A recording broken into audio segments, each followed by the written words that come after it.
عمر ابن عبدالعزیز رحمۃ اللہ علیہ کے پاس زکوٰۃ کا مال آتا ہے۔ فرمانے لگے غریبوں میں تقسیم کر دو۔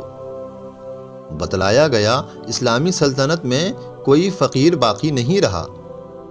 فرمایا اسلامی لشکر تیار کرو۔ بتلایا گیا اسلامی لشکر دنیا میں گھوم رہے ہیں۔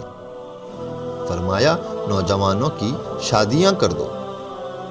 بتلایا کہ شادی کی خواہش مندوں کی شادیوں کے بعد بھی مال بچ گیا ہے۔ فرمایا اگر کسی کی ذمہ قرض ہے تو ادا کر دو۔ فرمایا قرض ادا کرنے کے بعد بھی مال بچ جاتا ہے۔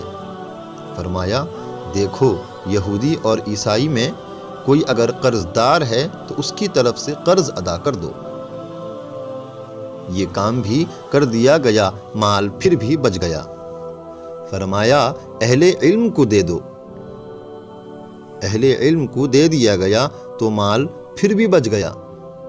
فرمایا اس کی گندم خرید کر پہاڑوں کے اوپر ڈال دو کہ مسلم سلطنت میں کوئی پرندہ بھی بھوکا نہ رہے۔